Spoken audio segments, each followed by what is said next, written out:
Hello, my name is Himanshu और आज मैं आपके लिए लेकर आया हूँ बड़ा ही एक इंटरेस्टिंग पर्सनालिटी का न्यूमरोलॉजिकल एनालिसिस।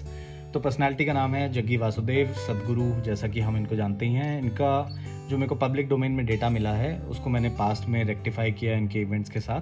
सो क्विकली इनकी मैं बर्थ डेट और न्यूमरोलॉजी ग्रेड के बारे में बता देता हूँ। इनके न्यूमरोलॉजी ग्रेड में जो कॉम्बिनेशन आते हैं 39775। 39 combination very good for management and taking initiatives. Unaffected हैं, कोई भी इसमें मेलिफिक इन्फ्लुएंस नहीं है, प्योर नंबर्स हैं। So exceptional management skills and exceptional initiative taking abilities.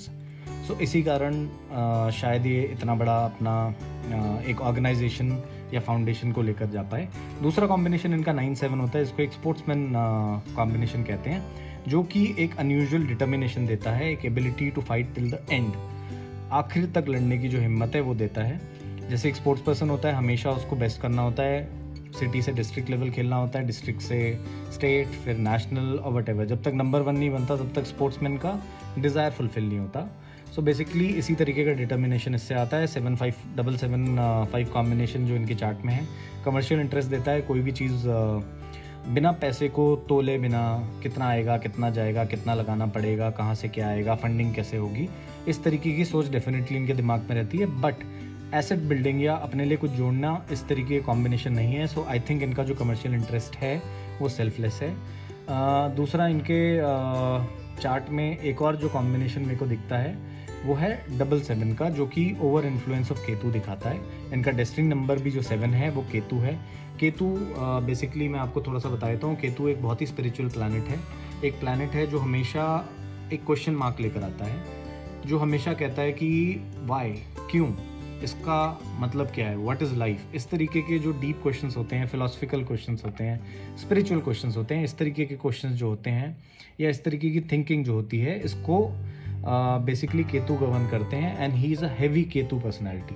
तो इसी कारण बेसिकली स्पिरिचुअलिटी या वर्ल्ड ऑफ फिलोसफी ही इनका पैशन है और उसी में इनका basically day in and day out ये वही करते हैं। So overdose of Ketu, dominant personality of management, of initiatives, commercial interest and determination, इस तरीके के इनके कॉम्बिनेशन बनते हैं। पास्ट इवेंट्स में देखें तो सबसे पहले 13 साल की उम्र में जब इनकी शुक्र की दशा चल रही थी, शुक्र जो हमें है बेसिकली हमेशा कुछ ना कुछ ऑल्टरनेटिव या पॉपुलर बिलीफ से अलग करने को कहता है। सो उस टाइम पर इन्होंने आयुर्वेद, योग, इस तरीके की चीज़ों में इंटरेस्ट लिया, जो कि अल्टरनेट फॉर्म ऑफ वेलबींग या अल्टरनेट फॉर्म ऑफ मेडिसिन कहते हैं। उसमें इन्होंने इंटरेस्ट लेना शुरू किया और उसी टाइम पर इन्होंने योग सीखना शुरू किया। उसके बाद जब इनकी केतु की दशा आई, उसके बाद केतु से वैसे ही ये हैविली इन्फ्लुएंस्ड है। उसके बाद जब केतु की दशा आई, उसी टाइम पर इनके अंदर से वो सारे सवाल, वो सारी जिज्ञासाएँ, वो स्पिरिचुअलिटी की खोज जो है वो निकलने लगी। और कहते हैं कि 1982 में जब इनकी केतु की दशा का लास्ट ईयर चल रहा था, उसी टाइम पर ये चामुंडी हिल करके किसी जगह पर गए थे जो कि इनके होम स्टेट में पड़ती है। और वहाँ जाकर कहते हैं इनको ज्ञान की प्राप्ति हुई, या इंग्लिश में इसको कहते हैं enlightenment. So basically overdose of Ketu influence, उसी ने इनकी लाइफ में एक डिफाइनिंग मोमेंट लाया, और वो लाना भी था because it is a destiny number. उसके बाद इनके कुछ और पास्ट इवेंट देख लेते हैं। जैसे 1992 में इन्होंने ईशा फाउंडेशन को फाउंड किया था। उस टाइम पे 9 और 8 की दशा चल रही थी। 9 इज़ एक्शन, 8 इज़ मासेस। तो मासेस के लिए एक इनिशिएटिव लिया इन्होंने। 2017 में इनकी 6 और 3 बेसिकली 2 बेनिफिक प्लैनेट्स की दशा चल रही थी, जुपिटर एंड वीनस। उस टाइम पे गवर्नमेंट से इनको रिकग्निशन मिला, पद्मा अवार्ड मिला। 1984 में 88 कॉम्बिनेशन चल रहा था, सैटर्न का कॉम्बिनेशन था। Saturn is an outcast planet, हमारे पूरे सोलर सिस्टम में बहुत ही बाहर, आउट ऑफ कास्ट, बहुत दूर है। सो बेसिकली इनकी जो मैरिड लाइफ जो इनकी मैरिज भी हुई थी, जिनसे हुई थी, वो बेसिकली एक ट्रबल्ड मैरिज में पहले थी। फिर वो उस मैरिज से बाहर निकली और उन्होंने फिर जो शादी की, मतलब अपनी लाइफ की दूसरी शादी की, वो सदगुरु से की। सो एक अनऑर्थोडॉक्स, आउट ऑफ कास्ट, इस तरीके की बेसिकली 88 की दशा में इनकी शादी हुई। मेजर जितने भी इनको रिकग्निशन या पब्लिक स्पीचेस या जिसको एक संबोधन कहते हैं, बेसिकली मासेस को संबोधन करना, इस तरीके के जितने मेजर रिकग्निशन और मेजर पब्लिक स्पीचेस इनकी रही हैं, वो मेजरली नंबर 3 की दशा में रही हैं। 1990 में इनकी मरकरी की दशा चल रही थी। Mercury is a child. And उस टाइम पर इनको एक गर्ल चाइल्ड हुआ 9555 कॉम्बिनेशन के अंडर, सॉरी 955 कॉम्बिनेशन में। 966 का ओवरडोज हो जाना। 6 is Venus, Venus represents the wife, स्त्री पक्ष को ये रिप्रेजेंट करता है। उसी टाइम पे Venus also represents war, because देव दैत्यों के गुरु शुक्राचार्य उसको रूल करते हैं and he is always in war. So जब 966 इनका जो कॉम्बिनेशन एक्टिवेट हुआ, उस टाइम पे दशा शुरू हुई, तो उस टाइम पे इनकी वाइफ 1997 में शी टुक अ पब्लिक समाधि, जो कि बहुत कंट्रोवर्शियल थी, उसके कारण काफ़ी दिक्कतें भी हुई।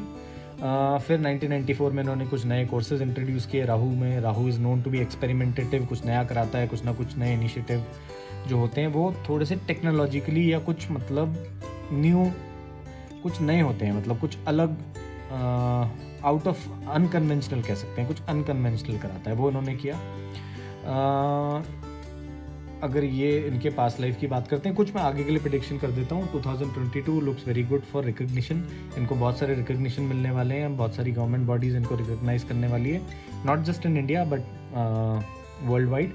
2023 में मेरे को लगता है ये कोई फीमेल सेंट्रिक कैंपेन चलाएंगे।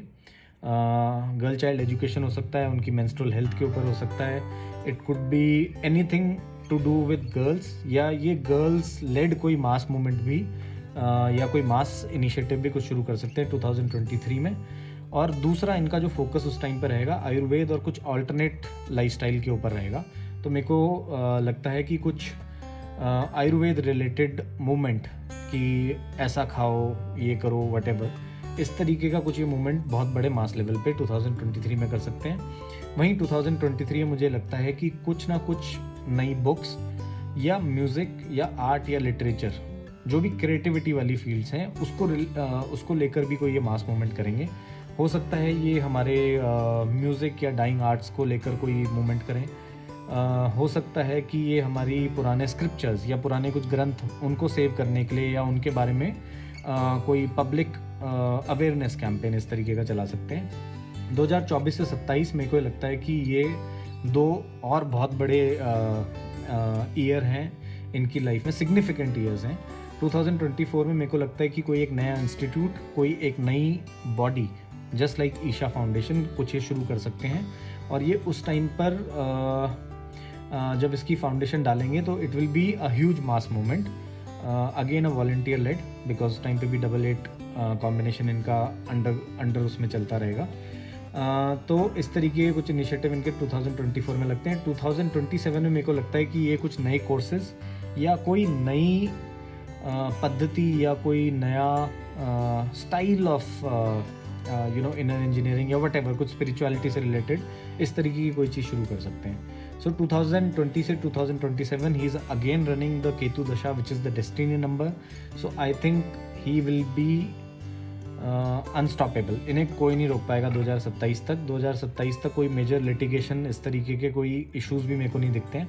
हाँ, एक बात और, जितनी भी कंट्रोवर्सीज हुई, एनजीटी वाला केस हुआ, फॉरेस्ट कवर वाला या लैंड ग्रैबिंग वाला, जो भी इश्यूज़ हुए वो सारे इनके 4 के नंबर में हुए। वो इनके ग्रिड को थोड़ा सा डिसबैलेंस कर देता है जब भी आता है, उसी टाइम पर हुए। आगे मेरे को 7 साल तक वो कहीं आते हुए दिखता नहीं। मंथली दशा में आएगा, छोटा मोटा होगा, he will overcome it, because destiny number की दशा है, he will overcome.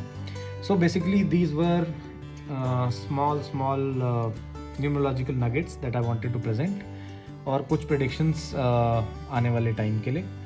आपको अच्छा लगा हो तो प्लीज़ इसको शेयर करिए, और अगर आपके पास कोई सजेशन है, अगर आप चाहते हैं कि XYZ इस पर्सनैलिटी के ऊपर मैं वीडियो बनाऊँ, सो प्लीज़ मेरे को सजेशन दें। I will try my best to make a video. Thank you.